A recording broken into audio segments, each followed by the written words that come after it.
Okay, Rabbi say. You ready for some heavy-duty stuff? Today we're going to try to cover some ground. So in the last episode we got through about a line. But a lot of background, and there's still a lot of background, but I'm going to try to cover ground. Anyway, the truth has to be told. To fully understand everything we're learning, you have to kind of go through the series, because it is a continuum, but nonetheless, even if you haven't, you'll be able to understand something. Right? Something. Always better if you get the whole thing. Okay. So let's just very briefly recap what we learned in last week's episode, and I made you a photocopy so you can follow along inside. So last week we talked about this concept of the proverbial memutza, the go-between, the facilitator,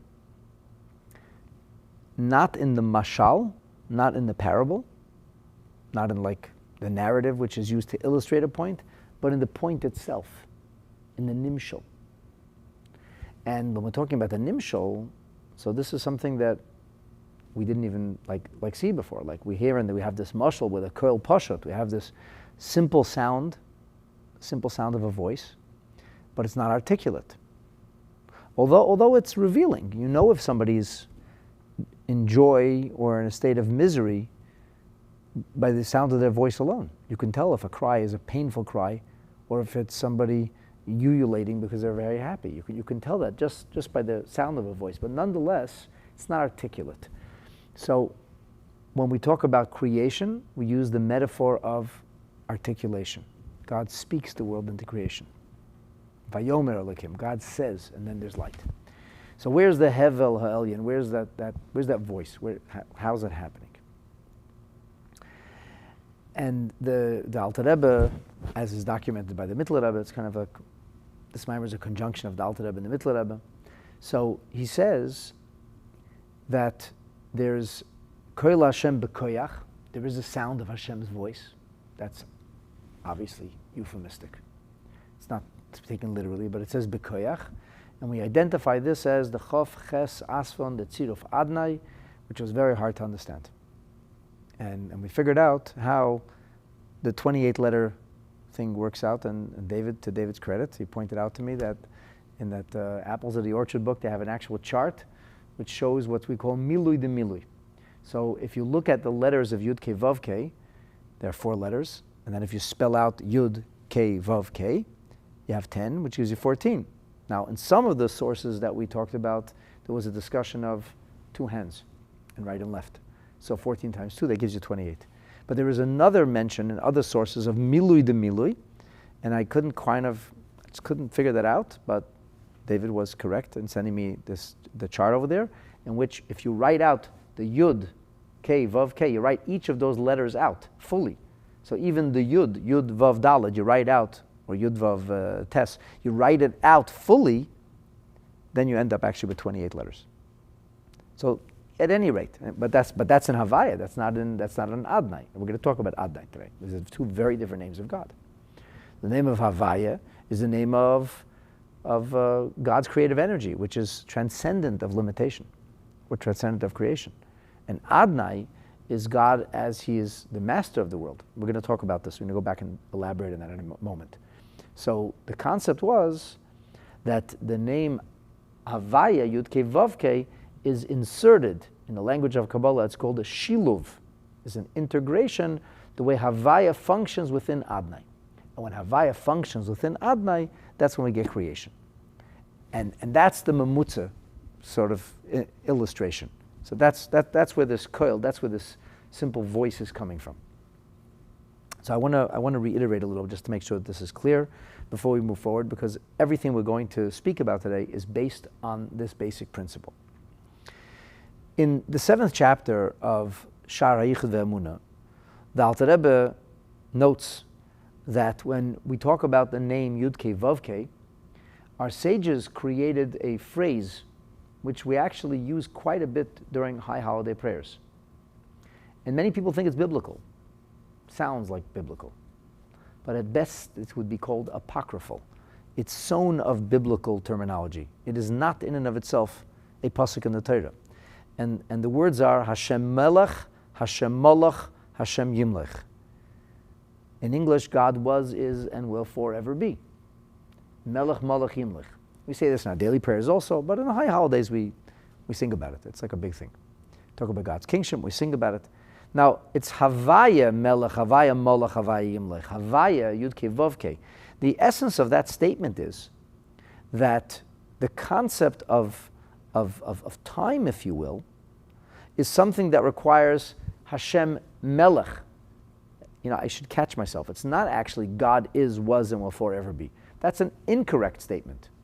That comes from some pop singer named Moshe Yes, Alav Shalom, who made up God is and was and will forever be. It's actually not correct.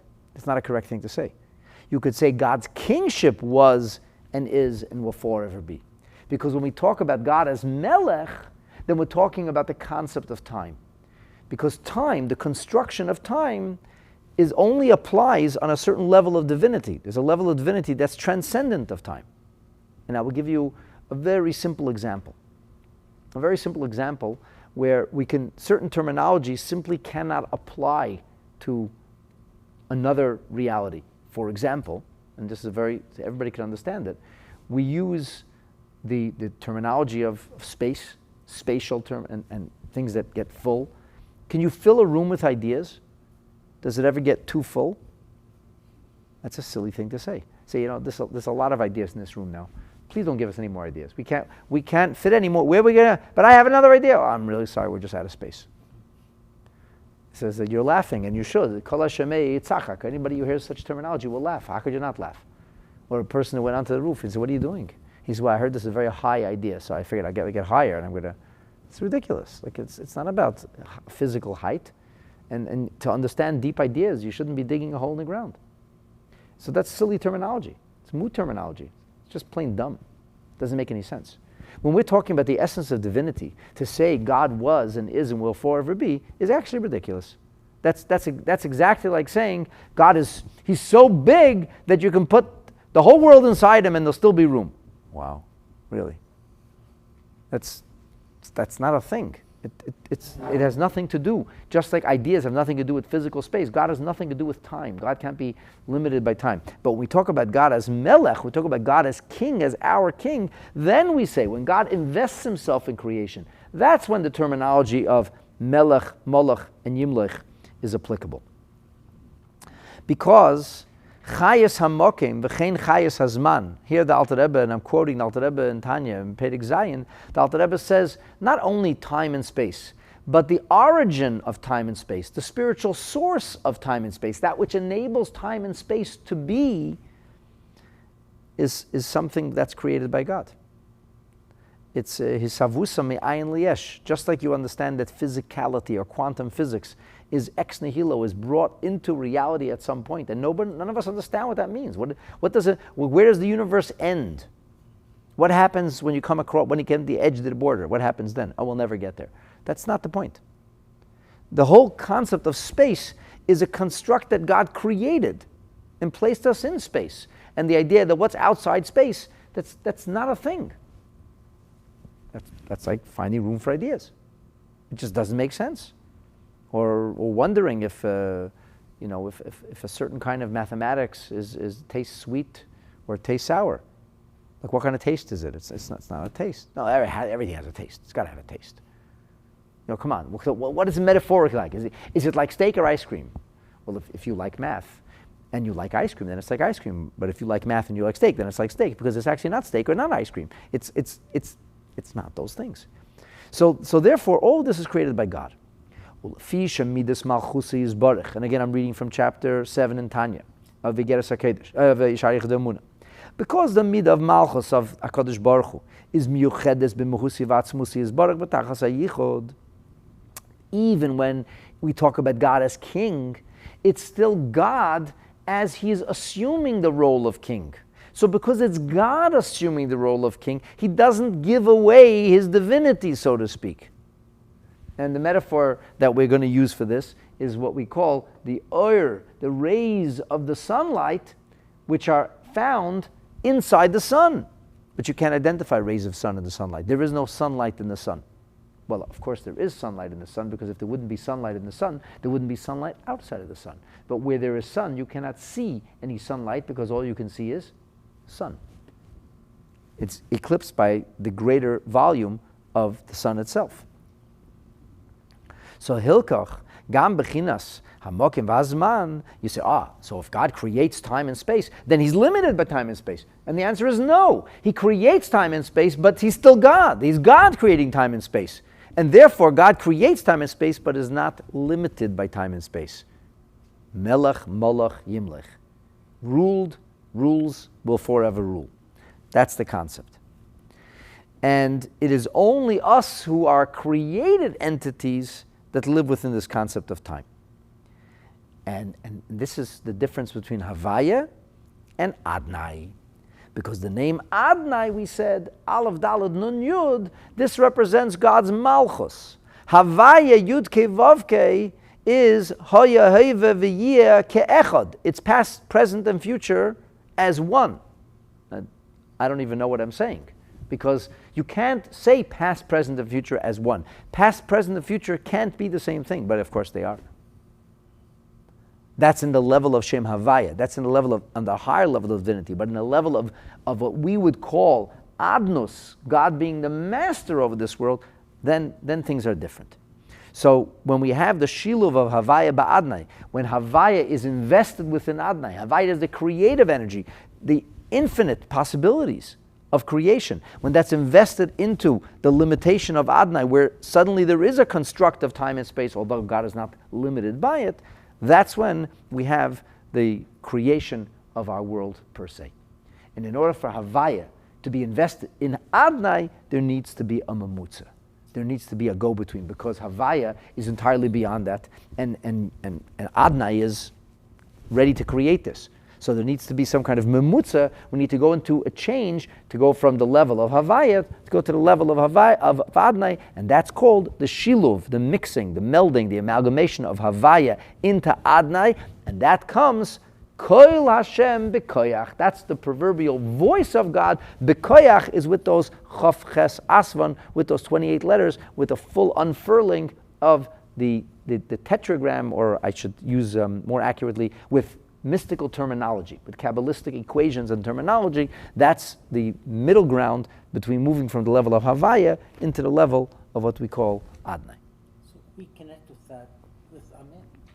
So how does it? We connect with the Amen Yehesh Merabah, yeah, which has 28 letters in it. No, but the point here we're making is in this mimer, and you got to follow it through from the beginning. The whole idea of the shofar is that it's a simple sound, and the simple sound we identified as memutza. And we're trying to connect, we're trying to put the pieces together, we're trying to complete the electromagnet so that God is invested in creation all over again, just like he was in the first Rosh Hashanah. So that's the sound of the shofar. That's what's creating this, forging this link.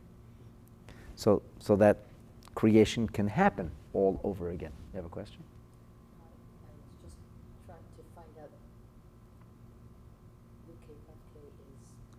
Yud Ke Vav Ke cannot be defined.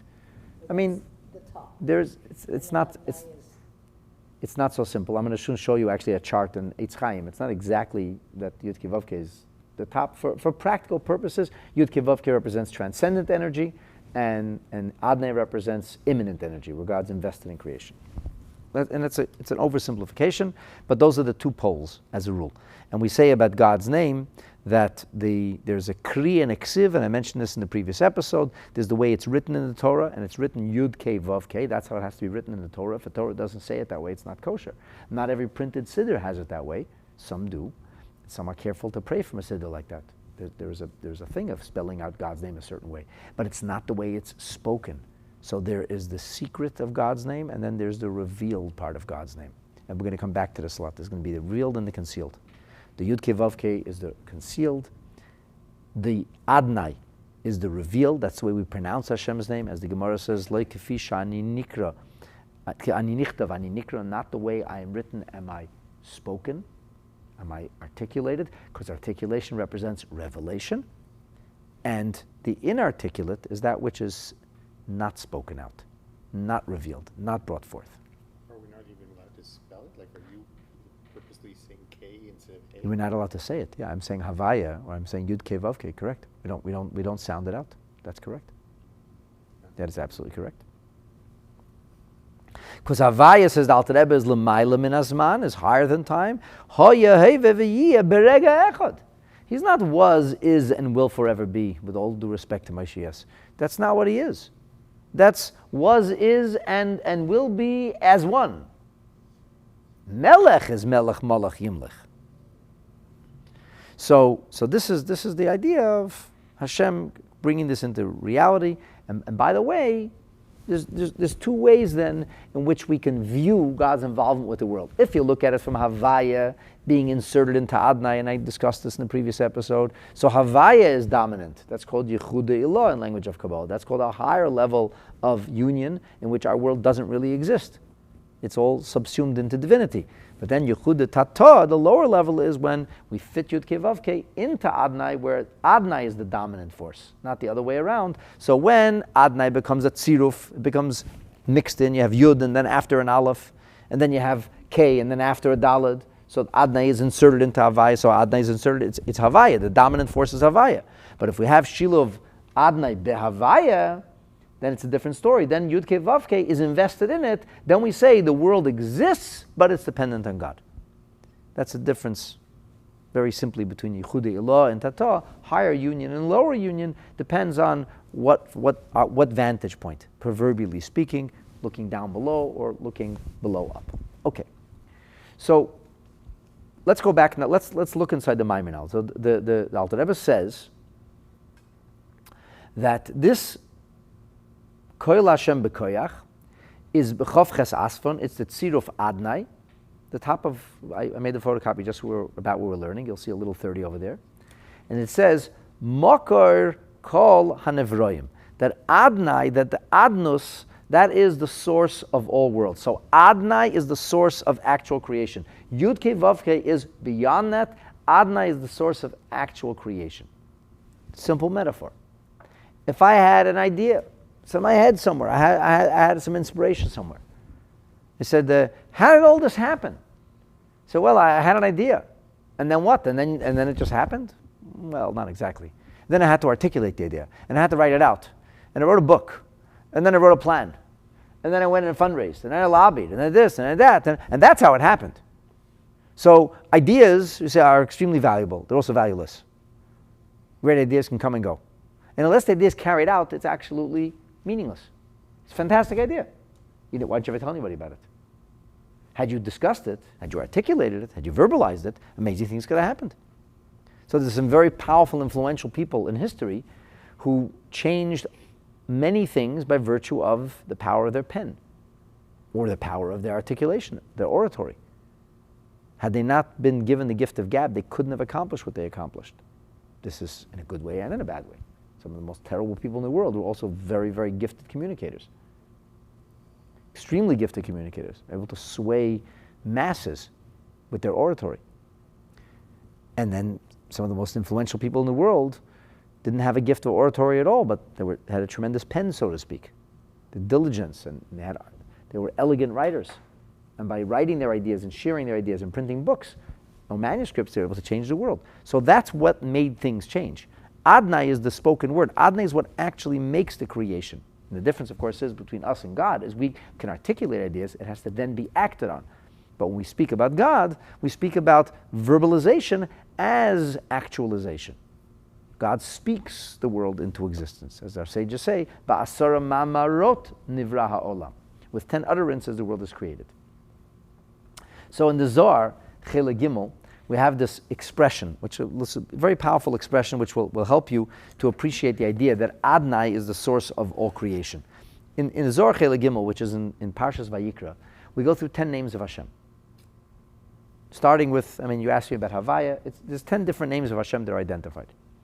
And then the Zohar says like this, Asira'ah, the 10th one is Adnai. That's the 10th one. That's the 10th name of God, if you will, successively, like it euphemistically, the end of the road. That's the 10th name of God. So how does this work? The Hadina, the Malchusa Dina. This is a famous expression in the Gemara. The Gemara says, and this is a halacha, Dina de Malchuta Dina. The rule of the country is the rule. So a person will say, I don't believe in rules. I do whatever I want. We say, well, what are you talking about? You have to follow the rules. Why do I follow the rules? I only answer to God. I don't answer to presidents and prime ministers. I don't answer to governments. Well, Torah itself says, Dina de Malchuta Dina. You're living in a country, and there's a rule of law, and the rule of law is the rule. So, for example, if you're living in a country, and according to the rules of this country, that property is owned by such and such a person. That's the law. Or that item is owned, and you took it. You say, well, he doesn't really have the rights to it. From a Torah perspective, I don't recognize those rights. Well, you're called a thief according to Torah. Why? Torah doesn't speak about establishing ownership in that fashion. Yes, but the country you live in does, and that's the rule of law. So the rule of law is the rule. Dina, the din, the law, the rule of Malchuta, of the government, is Dina. That's the rule. That's the governing principle. So that's what it means in the Gemara. That's what it means legally. But on a mystical level, the Zohar says, Dina de Malchuta Dina Vadai, that the rule of Malchut, that is certainly the rule. And the Mefarshim on the Zohar say that the meaning of this expression, what is the connection here? Of course, you read the Zohar, it sounds like gibberish. The seventh name is Adnai, Dina de Malchuta Dina. What does that mean? So the Mefarshim on the Zohar explain that Dina includes, if you take the word Dina, which is Aramaic for din, but it has an aleph, and you scramble Dina, what name do you get? What word do you get? Adnai, exactly.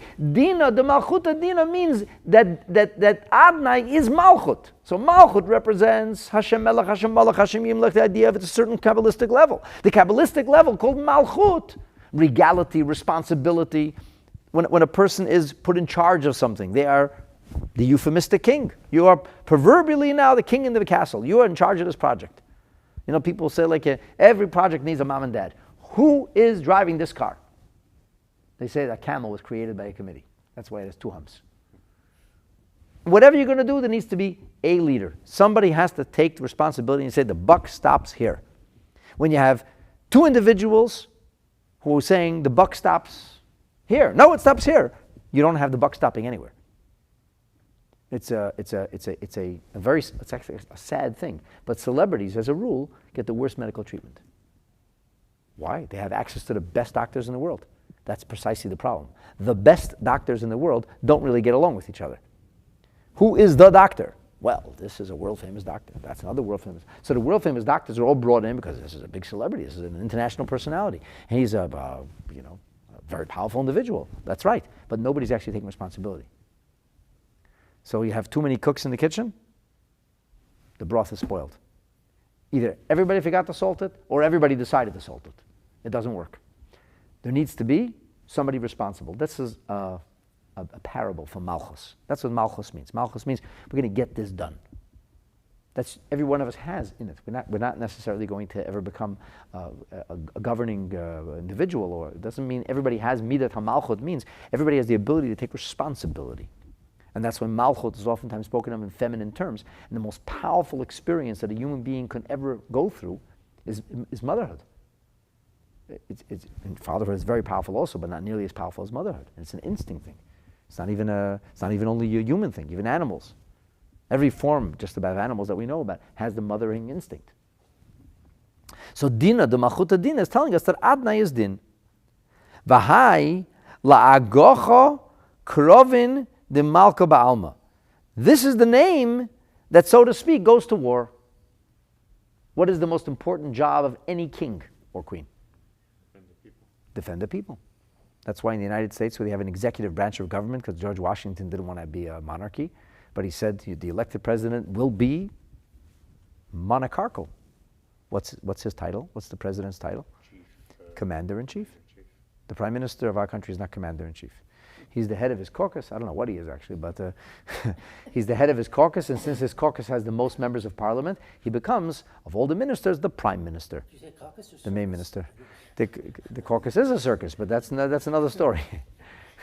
right? So, but that's really all he is. We don't have an executive branch of government in this country. We have a parliamentary government. So we have a democracy and a parliamentary government, but there isn't any one individual who's actually in an executive position. So he kind of governs on a practical level, but it's not exactly the same. An executive branch of government is a very powerful thing. An American presidents are very powerful because of that. Also because they have a lot of power at their disposal. So they could do like presidential things. They could override the House of Congress in certain areas. Like Prime Minister can't really do that. He can do whatever he wants only because his caucus is voting with him. If his caucus said, we're not voting with you, it'd be finished. If the caucus bolted, he'd be no more Prime Minister. You get a vote of no confidence, it'll be over. So the idea is that the Melech, his main responsibility is to prosecute war. And so that's exactly what we say here. V'hai la'agocha krovin malka be'alma. V'do gevura tata. This is also known as gevura. This is very important words in the Zohar because it's going to come back and ring in a lot of the details we mentioned soon. This is the idea of gevura. Gevura means strength, discipline, following through, getting the job done, carrying it out. That's gevura. And that's connected to Malchus. And that's also justice. V'da'iyu tzedek, that's the concept of justice. As it says, V'hu yishbeit tevel b'tzedek. It's one of the important psukim that we recite in every Rosh Hashanah and Yom Kippur prayer. V'hu yishbeit tevel b'tzedek. U'liyumim v'meishadim. V'hu yishbeit. Rosh Hashanah is the day of judgment. Yom Hadin. Hashem is Melech. It's a day of Gevura. It's not a jovial Simchas Torah day. We don't say Hallel. This is Emes Hadin. So all that's Midat Hadin. So Midat Hadin and Malchut are not inherently separate. There's a lot of overlap in these different elements. So you can see, going back to the Maimer of the Alter Rebbe, he says that the concept of Adnai is Makar Kol HaNevroim, because the Makar Kol HaNevroim, everything comes from Malchus. We have Esser Sfirat and Sphiratic tree. We start with Chachma, we go to Bina and then Das, it's the three intellects. Then we go to the Midot, Chesed, Gvura, Tiferet, Netzach, Hod, Yesod. Three are emotional, three are functional, and then we come to Malchut. Malchut is the end. That's getting the job done, making this happen. That's creation. What name of God is that? The 10th name is Adnai. So Adnai is Malchut. That's really what we're trying to demonstrate. I'm sharing those sources here because it's very clear in those sources. So the aspect of Adnai manifests as Malchut. Yeah. So listen to what the Pri Etz Chaim, what says Chaim Vital says in Pri Etz Chaim. In Pri Etz Chaim, in the 9th gate or portal, which is called Sha'ar HaMidah. He goes through Shacharit in the Pri Etz Chaim. So in the Sha'ar HaMidah, he starts off, he says, before we start to daven, the proverbial Amidah, or Shmona Esrei, as it's called, the 18 brachas, which are 19 brachas, but, right? So what do we say? Adnai sfatai tiftach. Adnai should open my mouth. He says, Adnai, hu neged malchut. That corresponds to malchut. So tefillah is malchut. Adnai, he says, the three letters of Adnai, three letters are Daled Nun Yun. Daled Yud Nun. What does Daled Yud Nun spell? Din. So what's Aleph? Aleph modifies it. Aleph is lahamtikon, to sweeten the judgment. A very important concept that we invoke during the course of the high holidays. And that's why even in the foods of the high holidays, we see an emphasis on sweetening things which are not inherently sweet, because they sound like they could make us multiply, like carrots. Carrots are not sweet. Unless you make tzimis. Tzimis is a... Naturally sweet. Carrots are sweet? My carrots are not sweet. I eat carrots, they're not sweet. In my discipline, I eat carrots, raw carrots. I'm telling you they're not sweet. Their roots are not sweet. Root foods. Chop it up and drink it. And It has a sweet taste to it. If you just blend it. I get it. Sweet. Blending is not natural anymore. Peel a carrot and eat it. And it's not sweet. But tzimis is very sweet.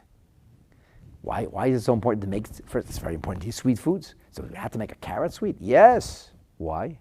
Because if we could take the carrot, which is a root, it's a root vegetable, and root vegetables are generally bitter. Horseradish is very bitter. Carrot's not horseradish, but it's bitter. It's not an apple. It's not a sweet apple. So we take the carrot, which is bitter, and we sweeten it with raisins and honey and whatever else you put in there. And then it's cooked sometimes with a broth of meat, and it's very sweet. It's delicious. People love it, simas. So this is the idea of sweetening judgment. Now, by the way, the Arizal, in the Kisvei Arizal, it also says that the idea of din this is also alluding to the Hegevurot, the 5 severities of Mansepach. I'm going to talk about that later. We're going to do a lot of Mansepach later. I didn't say marzipan, but Mansepach. It's almost as delicious. It's fascinating stuff. So this is already mentioned here with Adnai. We have a mention in Kisvei Arizal of some Mansepach, and just to make it really interesting. So in the Kisvei Arizal, he actually has a chart. I got to find that volume of Kisvei Arizal. I had it here somewhere. Mansepach, those are the 5 final letters. Mansepach are the 5 final letters. Yeah, that's correct. That is correct. So the 5 final letters that has like a shtickle message. So here is, I don't know if anybody, you probably can't see it in the camera, but here you can see, here the Arizal writes out all the names of Hashem. This is in Kisvei Arizal in the 42nd portal. It's in the 2nd chapter. It's called Sha'ar Klalot Abiyah, the 4 worlds. So right on top here it says Keter, and under Keter it says Ehyeh, or Ekeh. That's the name that Hashem told Moshe Rabbeinu. And then it says Guf and Neshama. It's like a whole, it's a very Kabbalistic chart. But if you go to the bottom over here, what do you get here? Malchut. And under Malchut is Adnai. So under Malchut is Adnai. And that's, once again, you can just see how Malchut and Adnai get identified with one another. And ultimately, we keep making this point when we speak about Malchut and Adnai. That's the source of everything. So this is a little bit of background so to help you understand what the Alter Rebbe means here. And the Sefer HaErchim, which was put together by the great Gaon and Chasidic Baal Khan, so he starts off Erech Adnai. This is the encyclopedia of Chabad Chasidus. Unfortunately, we don't have the whole Aleph base covered, but a few volumes on Aleph. So on Adnai, he says, Shem Adon Mora al Midat Malchuto Yizbarech. The name Adon speaks about God as the Melech. And there's actually a number of different verses that speak about this in that fashion, as is brought down in a Maimer from the Rebbe in Tafshin Chof, and is alluded to in the Maimer of the Frierdiker Rebbe in Tafshin Yud. So the idea of God as Melech is Adon Kol Haaretz. What does that mean? He's the master of the whole land. Shehu Mashgiach al HaNevroim. That he supervises. He's overseeing. He's the overseer. He's the manager. He's Shalat Aleim. He rules over them. He fires and hires, so to speak. So, but the Bittul Ha'ilamas, when you speak about the Shem Adnai, the way we feel a sense of subservience to Hashem is only a lower level. We are, and God rules over us. But we are. I'm here, I just know God's stronger than me. So he's the king. There's what we call rulership. There's dominion, sovereignty. Whereas when we look at things from a Havaya perspective, we aren't. There's God. That He is. We are brought into existence. He is. Now, this doesn't mean we aren't. I will give you an example. Right now, how many cell phones do you think are being powered in this province right now? We have 11 million people living in Ontario. How many cell phones do you think are active in Ontario? You think we have 11 million iPhones right now, or devices? At least Huh? half. At least half. Yeah. 6, 7 million, right? And it's possible that at any given moment, certainly during rush hour, there are several million devices that are on the GPS mode, and they're getting directions, and they're going to, and there's other, really and truly, at any given moment, there's probably 6, 7, 8 million devices actively downloading, communicating. You know that in one fell swoop, the whole network could collapse? In theory. Take out a satellite. That's all it takes. It's not that hard to take out a satellite. Or there's a system There's a network. It's a wireless network, an electronic network, where all these electrical impulses are talking to each other. You could actually sketch it out. There's this enormous network. If the power went down, whatever powers that network, everything would go dark. Every single cell phone would go dark in a second. So you're going to tell me that the cell phone network is not real? Are you kidding? It's right now the most powerful force in Ontario. There is nothing more powerful right now than that network. And there would be nothing more devastating if that network would go down. I mean, everything from aviation to hospitals, today everything is on a computer. If that network goes down, literally we could have everything crashing. Too scary to think about. If the network went down for an extended period of time, you'd be in very serious trouble. And incidentally, there is a nuclear technology, we should never know about it. It's called an EPA, I think. EMP. Right? If they would detonate a device like that at something like 10,000 feet in altitude, it would basically cause the network to collapse. And if the network collapses, we're back in the Stone Age. In a second. Literally in a second. So we have all this technology and so much is going on as people are learning Torah right now with us, all over the world, because we have a great network here. And that's all fantastic. But if it goes down, everything goes down. Everything from refrigeration to life-saving technology, everything. So somebody will say it's not real. What do you mean it's not real? Of course it's real. It's extremely real. Yeah, but is it real? Is it as real as things you touch? No, things I touch can't be vaporized so quickly. That goes in a second. So the whole world is like that network. And if Hashem wouldn't want that network to be, it simply wouldn't be. It's not like, well, if he destroyed the world, what would he do with the pieces? What would you do with the network if the network went down? Where'd the network go? Where'd they fit it? It just dissipated. It's just gone. So Hashem's bringing the world into existence every single moment. We very much feel we are, but we know that we're dependent. That's the Adnai perspective. And very interestingly, if you in Torah, and this is also brought down in Likutei Torah, it says that we see this in the verse, Ata Gibar la'olam Adnai. So we see Gvura, and we see la'olam for the world, there's Adnai.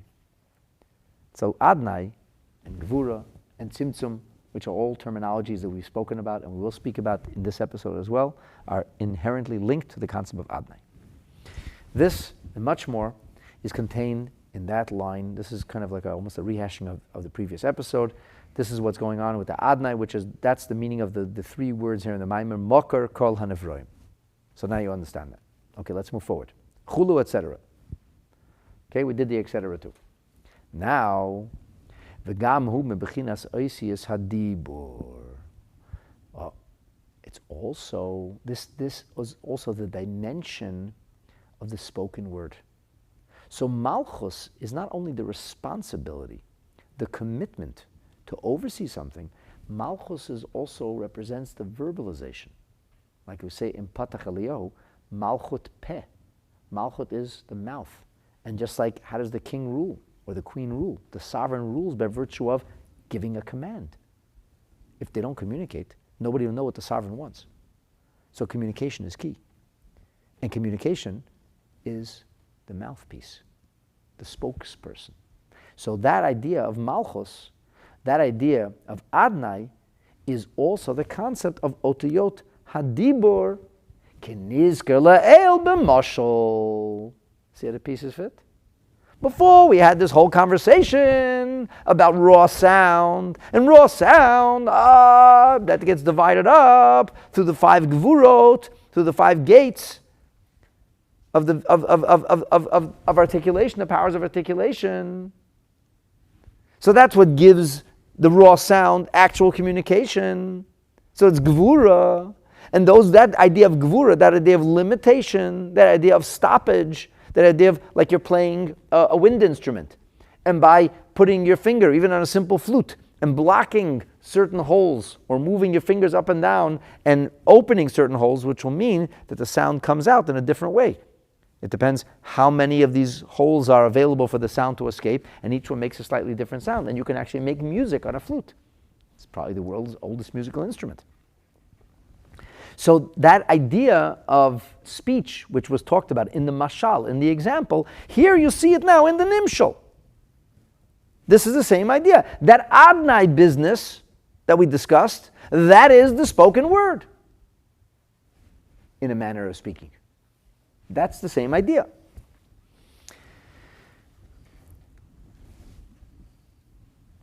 So, kachu bechinas almen stimen.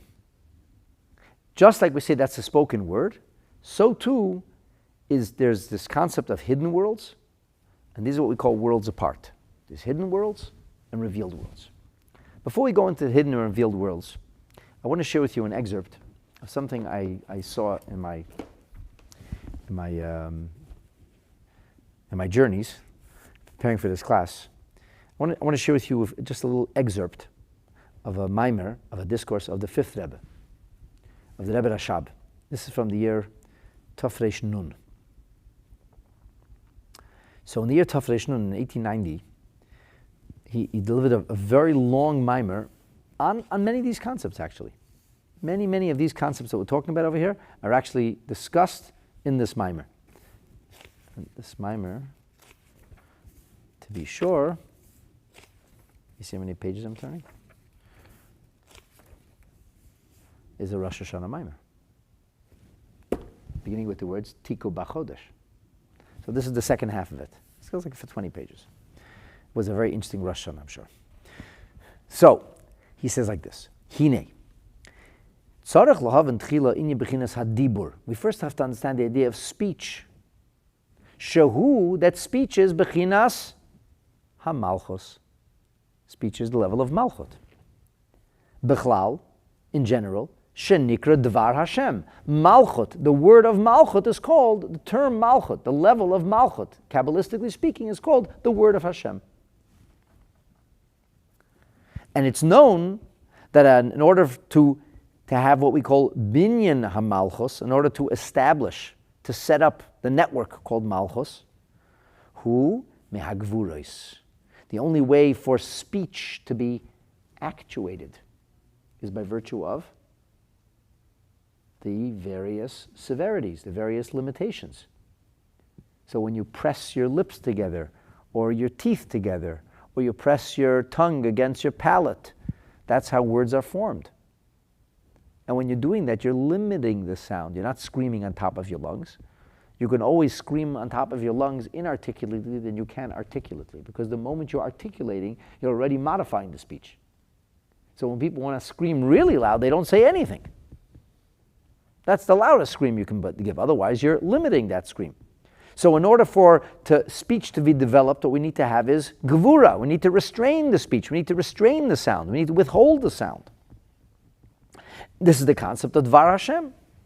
So the binyan of Malchus then requires what we call the Hei Gevurot. The Hei Gevurot are these proverbial 5 gates that allow the sound to escape in a specific way by holding the sound back. So if I say Zayin, I have to press my teeth together.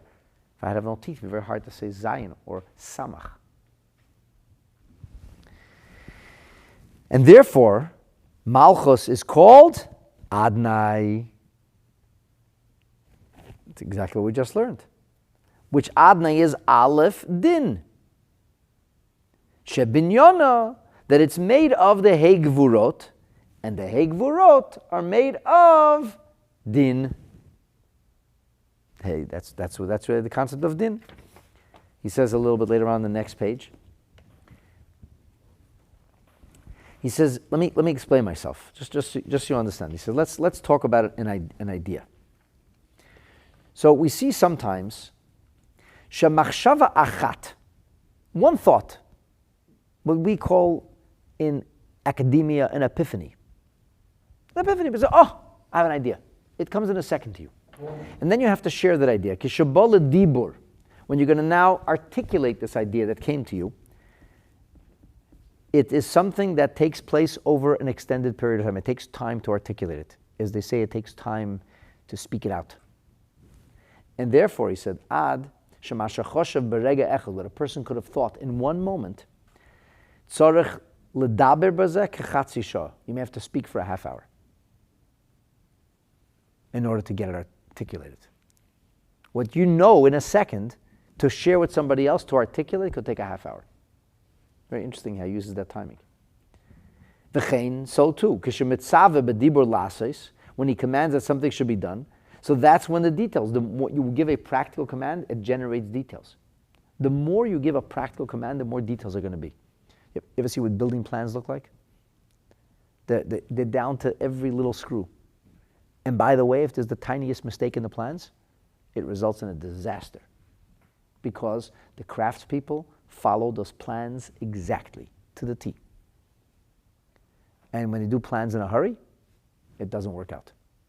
And then if you're in a hurry, that's where the builder kills you, because then he comes with extras. So, the plan isn't good. Oh, we got to go redo this plan. Oh, that wasn't included in the quote.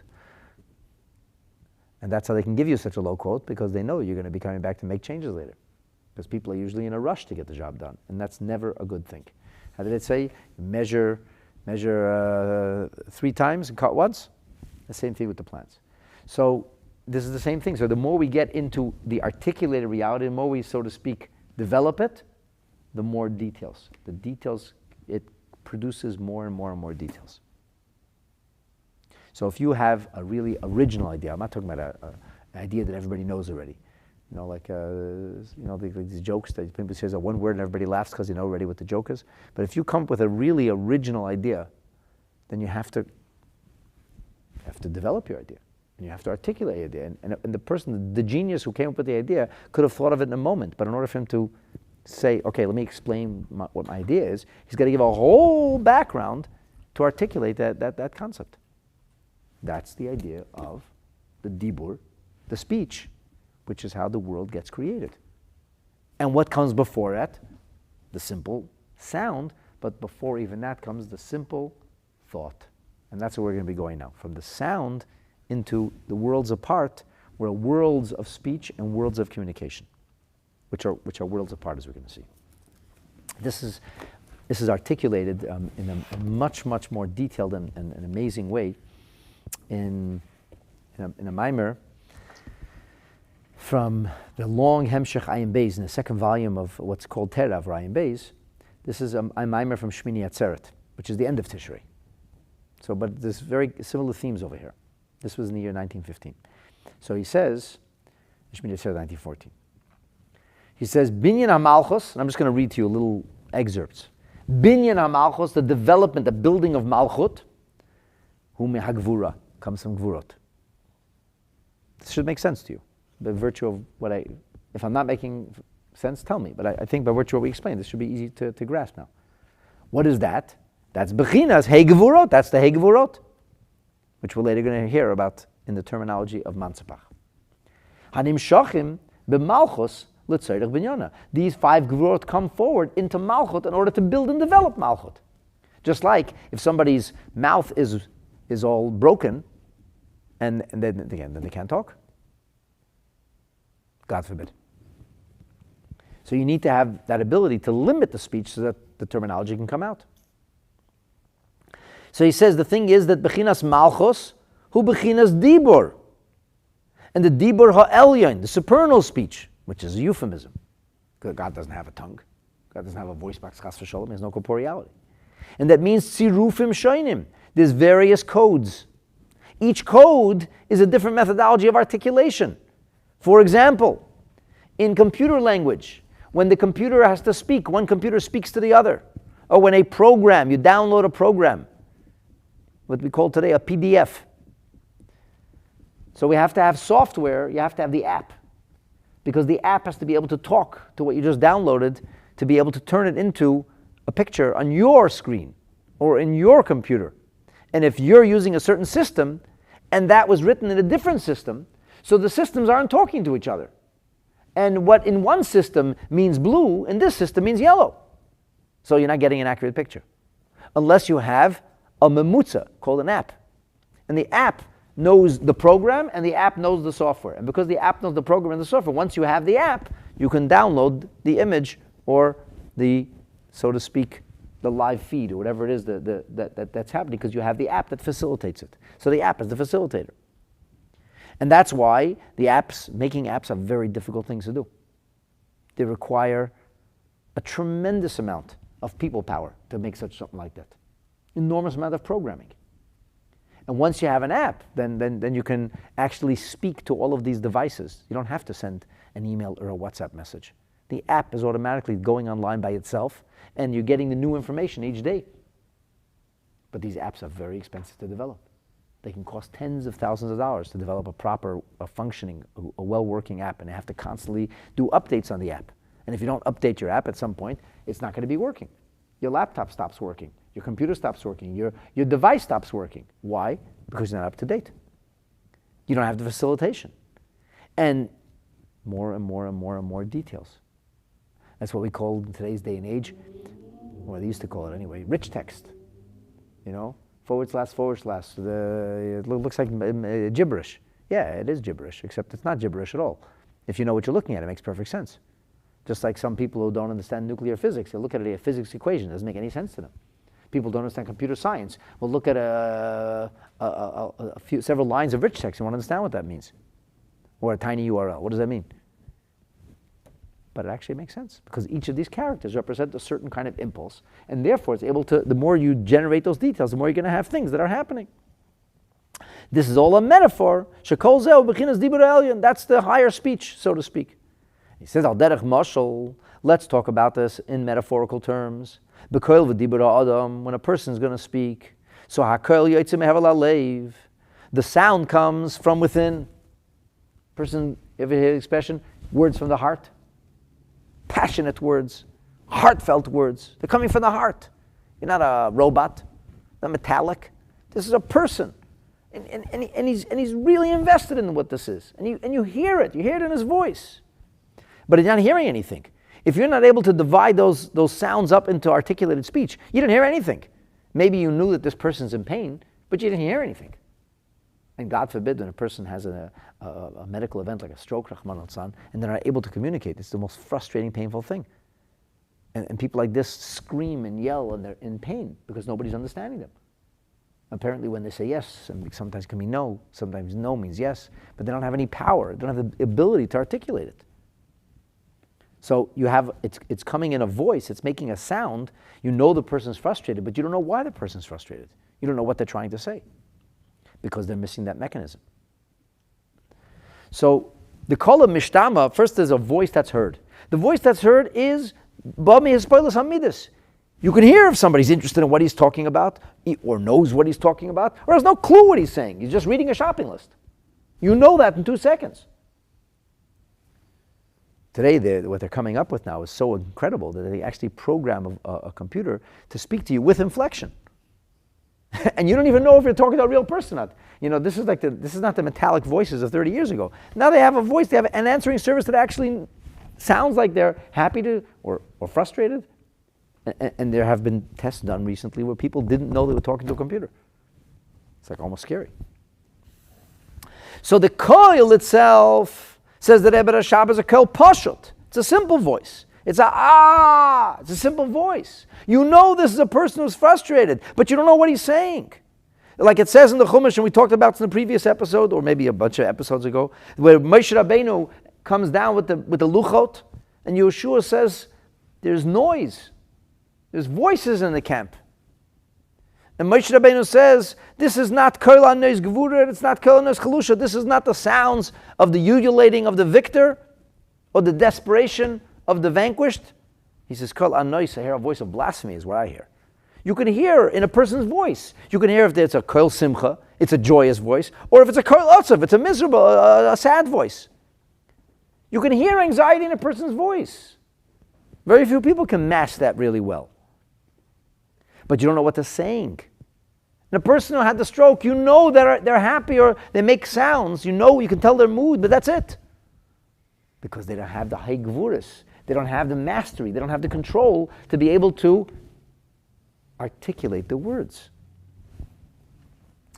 So the koil pashut is something that comes forth and it's divided. When you have words instead of simple sounds, the sounds are being moderated, limited.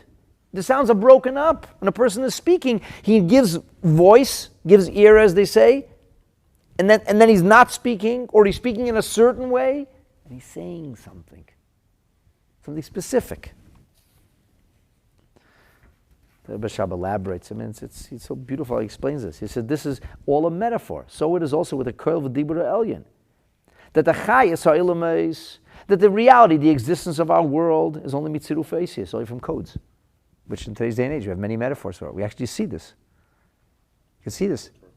Huh? No, not, but you see Torah codes, but you see in a computer, the code in a computer. How the rich text is actually translated into a real picture.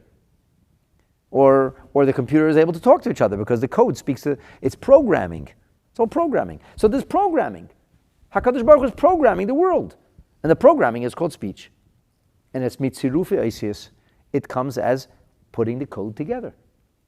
Because the code, every one of those codes, every one of those letters, every one of those characters represents a certain energy. It's a beautiful metaphor that we never had before. It's like so easy to understand this today. Because of computer science and because of quantum physics. And you can see, when you speak it out, it gets divided into many, many letters. And each letter represents a different energy. But the energy is developed of the raw energy, developed in a particular way, just like every letter is different. But ultimately, all these letters come together to form articulate communication. Okay, so that's a little bit of background. That's just things to help us to clarify. So let's go back to the actual Maimro here. So we can see that also that we have this concept of dibur, and it's a hamshacha of machshava ha'olyona. It's also the way thought is devolves. Shenikra almin diskasya. So, okay, sorry, let's go back a line. Kacho bechinas almin stimin. So is also in the hidden worlds. We can talk about parallel universes now. There's the hidden worlds. The hidden worlds also use a language. What language do they use? People think in a language. If you're an English speaker, you think in English. If you speak French, you speak in French. You think in French. Some people think in multiple languages. Some people think in different languages when it comes to different subjects, because they learn those subjects in that language. And then there's the mamaloshin. Then there's the language that comes most naturally to us. When we're not even thinking, we have to think now, that's the language we're thinking in. So thinking uses language, but not written characters. They don't take up space. They're not drawn out a certain way, but it still has a communication. That's what thought is made of. But that's Alman Steeman. Thought is, for example, an example of a hidden world. Comes from Eisius Machshava. And in the metaphor, it's alluding to the concept of Eilumas, the Machshava El Yoina of Atzilus, the supernal thought, the supernal realm or universe of Atzilus. Shanikra, which this is called Alma de Iskasya. This is called the hidden world. What does this mean when we say this is called the hidden world?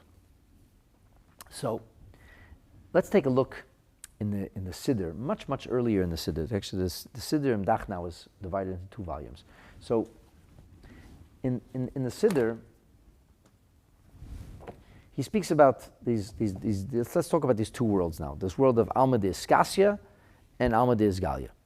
So when we talk about Alma de Iskasya and Alma de Isgalia, we have this concept of a world which is revealed and a world which is concealed. Actually, before we go to the Siddur, we're going to go to the Zohar. Zohar Chelik Beis. And is that here?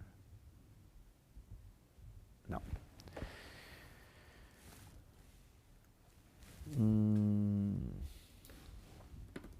Here we are.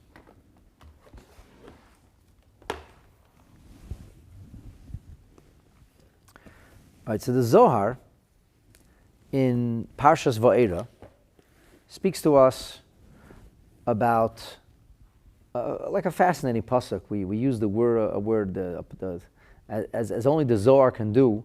That it says that there's the voice that was created through the frogs, and then there's the voice of Rachel crying, and only the Zohar can create like a common thread between Rachel, Imenu, and the frogs. But the Zohar says like this. The Zohar says, here's the secret of the whole thing. Rachel v'Leah terei almen ninu. Rachel and Leah, the two matriarchs, are worlds apart. They represent two worlds apart. Choda, one is Alma de Itkasya, one is the hidden world. This, by the way, is Leah. Leah represents the hidden world. Because, as we're going to see, Leah represents the concept of thought. V'chad, in one, says the Zohar, is Alma de Itgalia, is the revealed world. This is Rachel. So Leah represents things thought about, and Rachel represents things articulated. Things thought about are hidden. It's only in your world. Things articulated are spoken for everybody. So he says, Va'al da iskabras v'ischfias legoi ma'ora v'skasias. It is precisely for this reason that Leah was buried, itkabrat, from the term kever, v'itchafiat, and she was hidden, entombed in the cave. So where is Mother Leah buried? Yeah, Machpelah, where? Nobody really knows. Where? Yeah, but those chambers are actually fake, by the way, because they're very far apart from one another, and I don't know, some Arab builders decided to turn it into a mosque, and they made... they say that Yitzchak's, that the hole above Yitzchak actually leads down to the cave, like that cavity, that abyss goes down into the actual cave. They're really buried together. But we don't see it. When you come to Marat Machpelah, you don't see the actual cave, you don't see the actual tomb. It's all hidden. Marat Machpelah is a hidden reality. It's a deep cave with a deep tunnel and everything built on top of it. So we know this is the place, but it's not revealed. Conversely, Kever Rachel, we know exactly where it is. And until recently, unfortunately, when they did the dumbest thing in the world and gave Jewish heritage, eternal Jewish heritage site into the hands of our enemies for no good reason, the image of the Kever Rachel was one of the images that every Jew knew. It was like the Kotel. And you come there and there's a tombstone, a large stone, which our tradition tells us is this plaster now, or concrete that's over the stone, were stones that Yaakov and his sons placed there. So Yaakov has, at the time, he has 11 sons, because Binyamin is a baby. And the 11 boys, each one carries a stone. And Yaakov places a stone on top of their 11 stones. And at a certain point, somebody plastered them over. But Kever Rachel is revealed. And the Zohar says that's why Kever Rachel is revealed. She represents being present in a revealed state. V'choila kigavnei lo. Everything on earth is a mirror of a heavenly reality. Because Mother Leah represents concealment, that's why her tomb is concealed. And because Mother Rachel represents revelation, ubegin kach le'oyel leYaakov b'ma'arta, v'loy ba'atar achara. That's why Yaakov did not take Leah to the cave. Yaakov understood inherently that Leah has to be buried out in the open. He didn't even bring her into the city. It was kivras aretz. It was just a stone's throw, so to speak, to Ephrat. He didn't bring her into the city. Begin the haviyada the atrahu batarli itgalia. She needed to be out in the open. Why? Why? Because the Jewish people were being led by Nebuchadnezzar and the butcher into slavery, into exile. They saw Kever Rachel, and they pleaded, "Mother, save us." And Rachel davened for them. And when Rachel davened for them, everything changed. So we actually can see this. Toch hazi Knesset Yisrael hachri ikar Rachel. So too, the Shechina, the Knesset Yisrael as the Shechina, is also called by the name of Rachel. In fact, the Vilna Gaon writes in his commentary on Mishlei that the Shechina today is in Kever Rachel. He says from the time that the Beis HaMikdash was destroyed, the Shechina went to Kivrei Tzadikim, to the graves of Tzadikim. The Ikar dirata beKever Rachel. And the main place where the Shechina is in Kever Rachel. But it's not, we can't see things overtly, but Kever Rachel is relatively overt. It's out in the open, proverbially speaking. So these are the two worlds of Rachel and Leah. And the Siddur, in Shachris, this is on Daf, the old print Daf Samach, he says that Dibur is called Rachel, speech is called Rachel. Alma the Itgalia, the world that's revealed. Machashava, thought, is Nikra Leia. Alma the Itkasya, the hidden world. And this is talked about in many, many places in Chassidus. Look at the Torah and Torah, many, many memorim that emphasize this concept. It's mentioned multiple times in the Kisvei Arizal. I'll give you just one of many examples.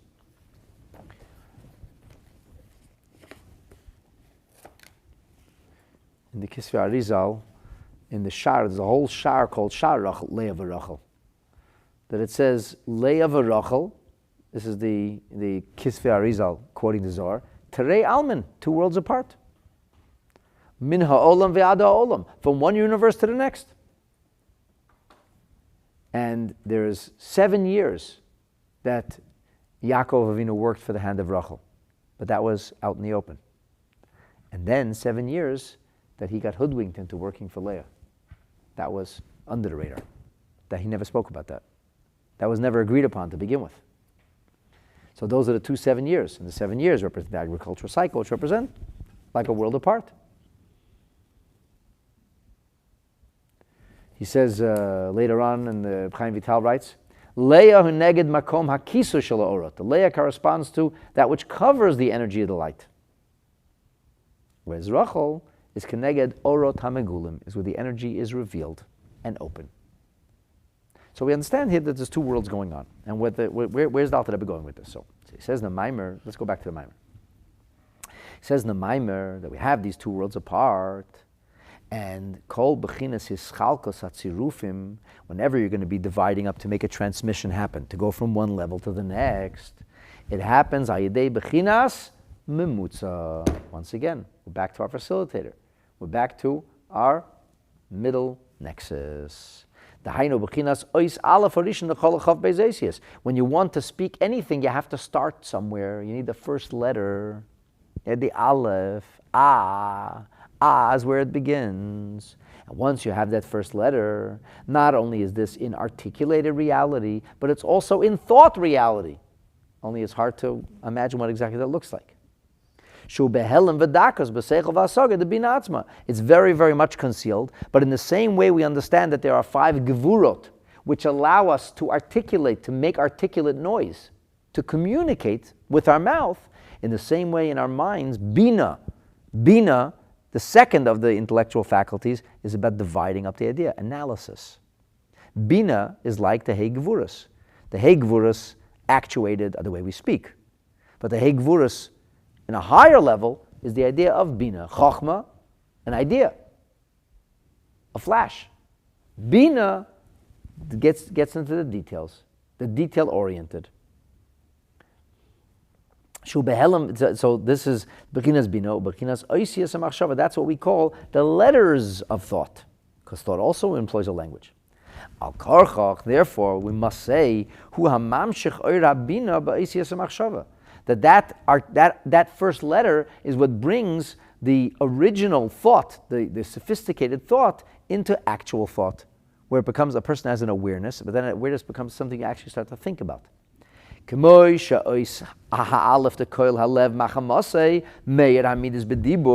person is very excited about something. A person is very anxious about something. They want to communicate that. It's coming from the heart. It's exploding from within. And then they have to take that feeling, that fervor that they feel in the heart, that heartfelt communication, and they make it a specific, articulate communication.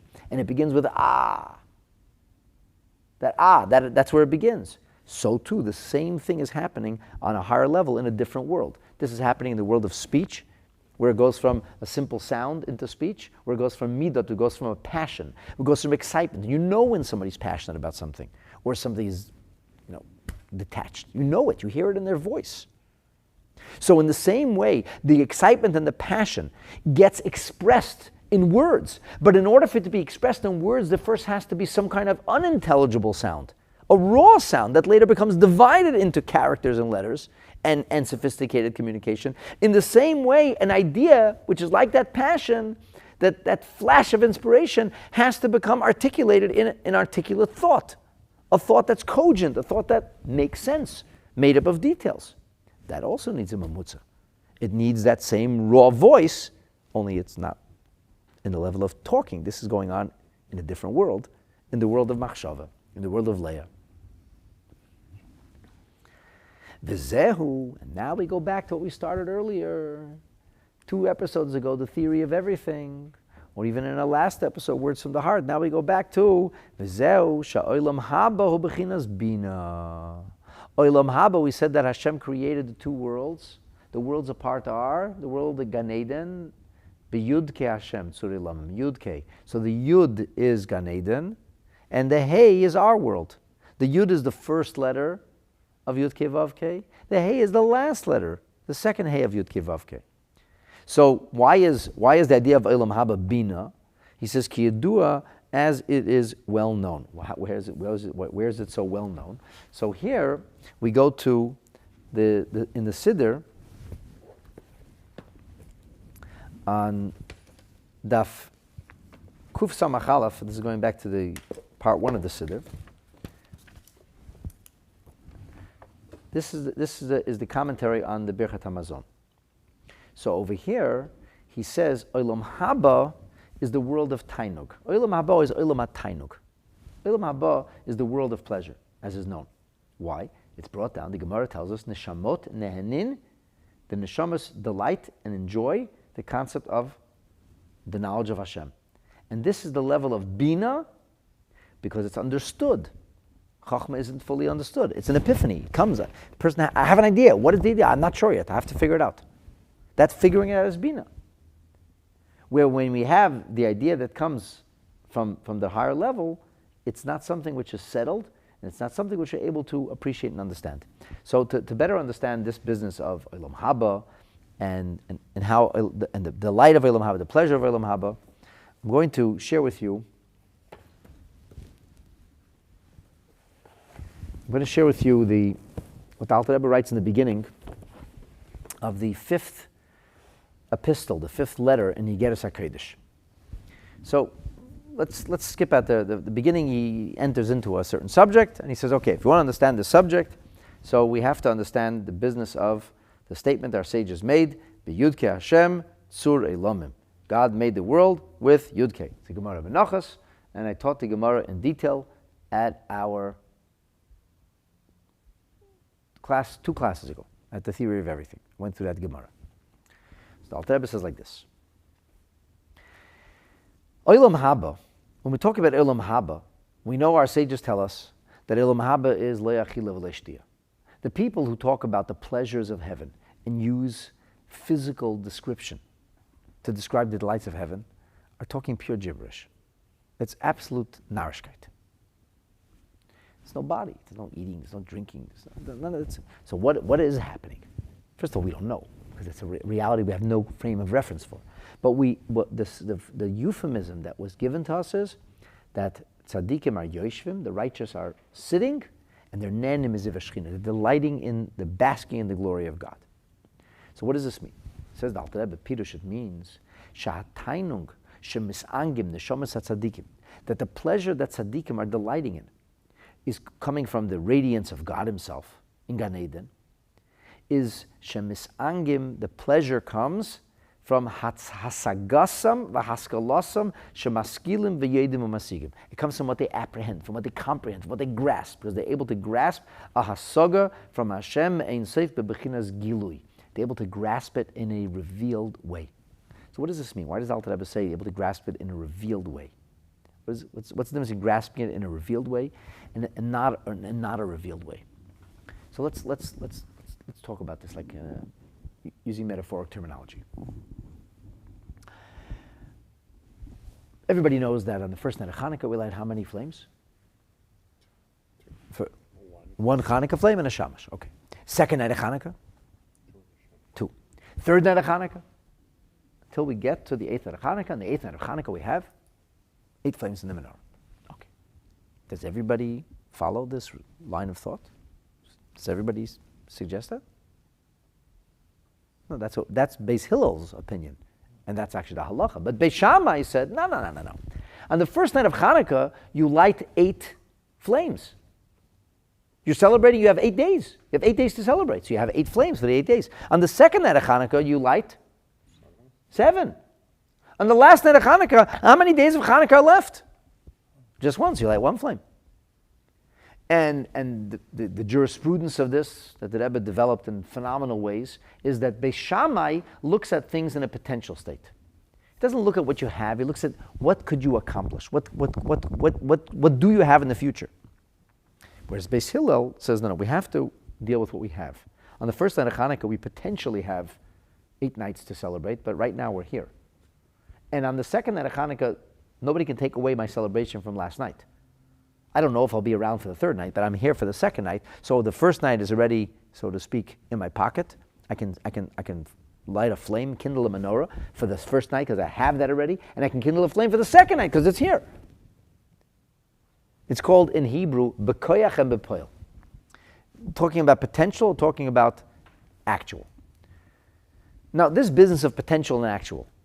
Say I were to describe potential and actual, but wouldn't give you any metaphor for it. Beis Shammai looks at things potential, and Beis Hillel looks at things actual. You're like, I don't know what you're talking about. No, actual and potential. You don't know what actual and potential is? I know what actual potential. What's the argument? There are different schools of thought. It's a school of actual, or a school of potential. Bekoyach and bepoil. So the answer is, it's virtually impossible for us to think of an idea in its purity.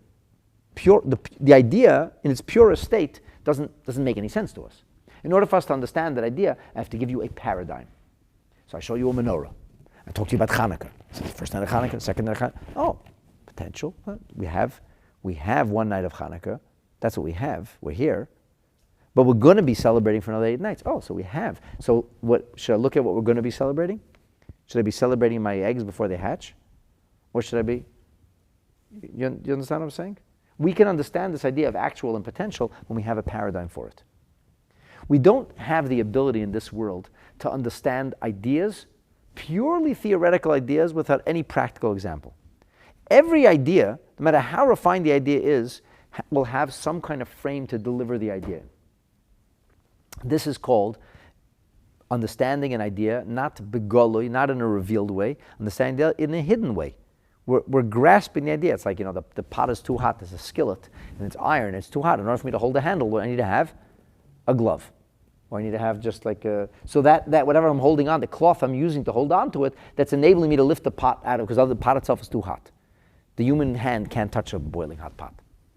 The human mind cannot comprehend pure intelligence, pure theory. So because we cannot comprehend pure theory, we need to have an example for the theory.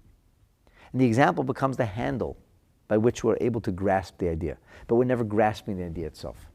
This is true even about physical material things. How much more so when we talk about godly ideas, godliness. We don't know what that means even. Spirituality, we have no clue what that means. So I could tell you Baba Mises about computers and quantum physics and sunlight and rays. I can give you all these examples. So, oh, that makes sense. I have this one metaphor, another metaphor. And Chassidus does that for us. Chassidus is malbish, takes ideas and makes them real in our world so we have a grasp of it. But all these ideas are not the idea itself. It's the frame of the idea. We're grasping the idea it's because it's shrouded or covered in clothing, and it's concealed with the various paradigms. And sometimes you have to use so much halbasha. You have to give so many, story after story. You say Shlomo HaMelech was the wisest person. He could say 2,000 parables. 2,000. Wow, he's a great storyteller. That makes him so wise. The wisest person. So Chassidus explains to us that Shlomo HaMelech, 2,000 parables means that he could take an idea and bring it down to a lower level, and a lower level, and a lower level. Each level needs the next level until that simplest person. And that person would have to go back and be able to go to retrace the idea. Imagine him become very, very wise and understand things higher and higher and higher, all the way until he understands the highest concept. But even then, he's understanding the concept by a system of paradigm. So if I tell you that if I take this, I have a lump of clay, and so I throw that with force against that wall, I'm not 100% sure the shape of it. I'm not sure how it's going to be plastered on the wall. I'm not 100% sure. I'll throw it with force. Can anybody here know exactly how it's going to turn out? They have painters today. They throw stuff, they throw paint, and then they sell it for $1 million. I don't really get that, but whatever. Throw it on the wall. Does anybody know what it's going to look like? No. So we can't predict it. Now, of course, if there's something called the Heisenberg principle of uncertainty. The Heisenberg principle of uncertainty means that because when We know when something is in motion, then the nuclei of that atom is impossible to identify. We don't know where it is because it's in motion, because velocity means that the nuclei is always going to be in motion as well, and therefore the nuclei is moving around, so the middle of every unit has a nuclei, and the nuclei is not going to be stationary, and wherever the nuclei is going to be, or a lot of these nuclei, is going to make the difference in how that matter splatters onto the wall. So I'm going to tell you now that Heisenberg figured out that Newtonian physics is wrong because Newtonian physics ordains predeterminism. And Heisenberg proved that there's a principle of uncertainty in which Newtonian physics is actually incorrect. Although theoretically Newtonian physics is still correct, it's just that we don't know how to predict where the nuclei is. Were we to figure that out, which we may or may not ever figure it out, then in theory we go back to Newtonian approach because we solved the Heisenberg principle of uncertainty. Now, if you tell a child, I'm going to throw that at the wall, I'm not sure how it's going to look. He goes, yeah, okay. And you tell him that's the principle of uncertainty. And he goes, nice, principle of uncertainty. I'm going to throw the clay on the wall, I'm not sure what it's going to look like. I'm going to splatter the paint, I'm not sure what it's going to come out like. And then you tell a nuclear physicist, I'm going to throw this, and I'm going to throw it in this manner and at this speed, but I'm not 100% sure how it's going to look. And he says, yep, that's the Heisenberg principle of uncertainty. They both said the same thing. World of difference between the two. One never heard of Heisenberg and never heard of quantum physics and doesn't know what a nuclei is and doesn't know any of this. Are they inherently speaking different languages? Not really. Different levels. But even if you're going to talk about the highest level of quantum physics, you're still talking about quantum physics, not a concept. And so, Olam Haba is where everything is actually revealed. The idea itself, that's what Alter Rebbe means when he says in the Geras HaKodesh that it's b'chinas gilui. Because in this world we also can understand godliness. And by the way, learning something well is also delightful. It's a pleasure. So, wow, that's great. I feel so good now. It's so good. It's a higher pleasure than carnal pleasure.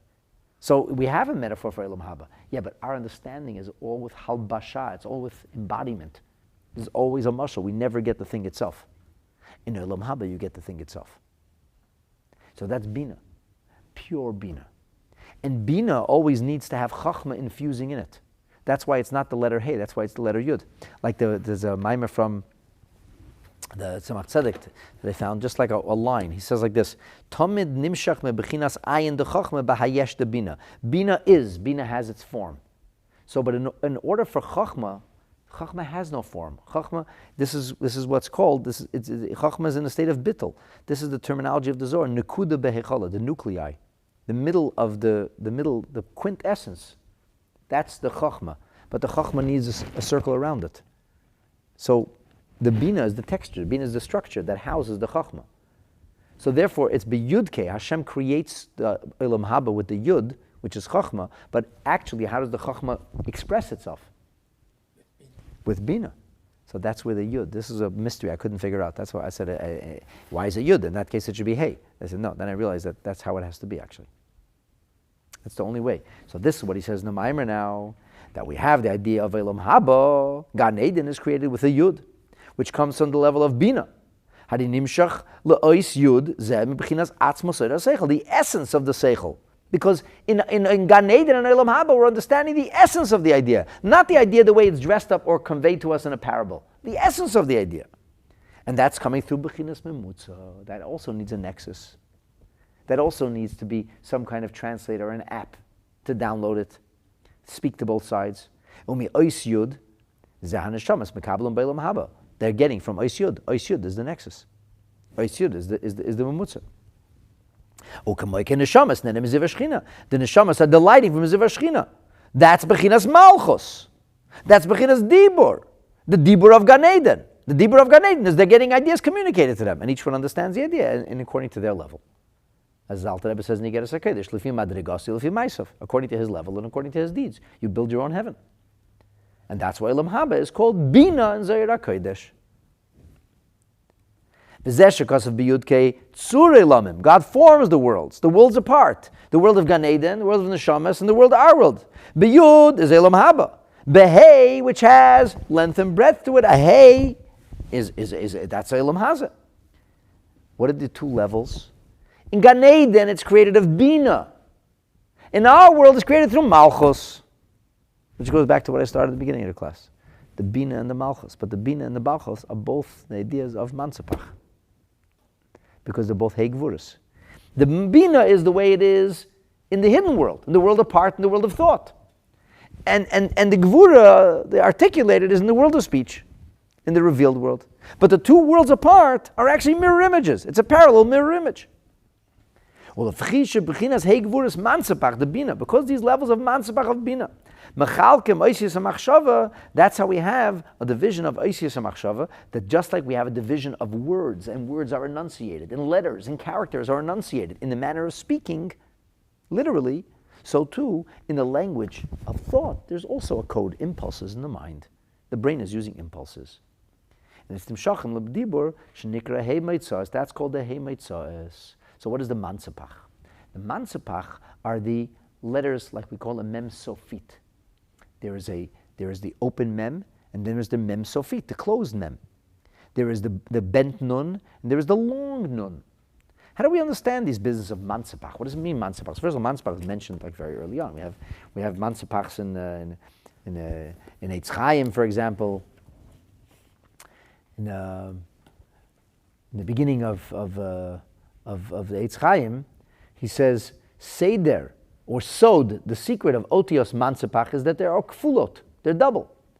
Ptuchot or stumot, there's open and closed. Ptuchot, they are the ones who are open to give. Stumot are gvura, they're judgment, din. What does this mean? What does it mean when he says, and that divides in according to the Hei Motzaot HaPeh? It's very simple. What's the difference between the letter Mem, the regular Mem, and the Mem Sofit, the end Mem? Yeah, one is open and closed. What sound does Mem make? Mem is a little child teaching Mem. What says Mem? So the sound of Mem is different than the sound of Nun. What's the sound of Nun? N. N is not M. M is Mem. N is Nun. So I know the difference between Mem and Nun. Mem is M, and Nun is N. So if I know the difference between Mem and Nun, what's the difference between one Mem and the other Mem, or the one Nun and the other Nun, in the sound that they make? Let me put it to you differently. Does the Mem Sofit make a different sound than a Mem Patuach? No. So then why is it a different letter? The answer is it's at the end of a word. It stops the word. So when you have a Mem, Shalom ends with a Mem. It's not Shlomo. Shlomo, the Mem continues into the Hey. Shlomo. The Mem is making noise. It's articulating. It flows into the next letter. But if you have a word lahashlim, it ends. That's gvura. That's restraint. Mansapach are the letters that end, not continue. So what they are is just like the z or s. I'm stopping the letter. I'm letting the sound come out in a certain way. It's again the Hei Gvurot. The Mansapach letters are the letters in which they don't have a sound of their own. Their sound is stopping the sound. Stopping is din. Stopping is Gvura. Understand? So these are the letters of Mansapach, which correspond to Hei Motzaot HaPeh. And here he says a gewaltige thing. This is about worlds apart. He says, K'maimer hayudua, like a famous maimer, a famous statement of our sages. And this is found in the beginning of the Zohar, the Hakdama of the Zohar. That the Zohar says, listen to this is great. The Zohar says that Ema Ila'a, that the mother, Ozifat min halabrata, she loans her clothing to her daughter. She lets her daughter wear her clothing. So the mother has nice clothing. She says, daughter, I want you to look nice. Take this nice dress. You wear my dress today. She's loaning her daughter her clothes. That's what the Zohar says. Now, of course, that sounds ridiculous. What does that have to do with spirituality? A mother loans her daughter her dress? That's very nice. What's the point? The point is this. In the Zohar itself, it says, it goes, V'kashitala bikushtaha. She gives her jewelry, or her whatever it is, makeup, or she loans it to her.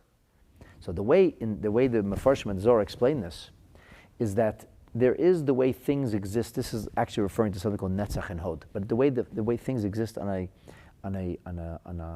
functional level, and the way things exist on an emotional level. Intellectual and emotional is inside me. So a person can express themselves, but they express themselves when you finish acting. You just go back to who you were. You're engaged. You're engaging when you're engaging, you're using your midat hamalchut. When you disengage, what happens to those things that were powering that action? You went ahead and did all these things. You were malchut, you took responsibility. And then you stopped taking responsibility. You retired, you pulled back. What happened to that element? What happened to that part of your personality? It's back in you. It's back where it came from. In other words, you loaned it. Malchut is the daughter. The ima is the bina. The bina and malchut are the same thing. The bina and malchut both use gvurot. That's the hey gvurot. That's the mansepach. It exists in a mother form because chachma and bina is father and mother, and it exists in an offspring in the midot and ultimately in the malchut. So the offspring, the daughter, is loaned. The mother loans the daughter the clothing. The clothing is the euphemism, the articulation for being the vessel through which something is conveyed. And that's the meaning of biyudke tzurei lamim. Like there's an expression which is found in the Navi of Ezekiel says, ki ima bita, like the mother to the daughter, like mother like daughter, like they say. And that's the meaning of tzurei lamim, forming the worlds apart. And it says, min ha'olam va'ad ha'olam v'dal. And this concludes the first part of the Maimer. So the first part of the Maimer now basically brought around this business of the memutza for us to be able to understand how things have to go from realm to realm. And in practice, the sounding of the shofar represents that memutza of connecting the pieces so that the system should be able to work, so we should be able to build the malchut. And that happens through gvura, and that's bina, and that's dibur, and but that's the nexus. And the shofar sounding is that nexus. And that is a little snippet. That is introduction 1. There's 3 introductions in this mind before we get to the point. That's introduction 1. With this 11th episode, we finish introduction 1 to understanding the deeper message and intent of the shofar sounding according to the holy Baal Shem Tov. Pretty heavy stuff, no? So if this was over anybody's head, I suggest you watch it again and again. And you have the copies too. Follow along. And the more we learn Chassidus, the more we start to appreciate and apprehend, in as much as not in the purest way like in Gan Eden, but we have a little Gan Eden here. We can understand godliness, understand spirituality in a very real way, and that's the beauty of Chassidus. And learning Chassidus, of course, brings Mashiach closer, so may we merit the sounding of the great shofar and the coming of Mashiach b'mheira, ubi amenu, amen. Thank you everybody out there for joining as well. Thank you all for coming. Please like, please share, and let's continue to build the channel together. Thank you.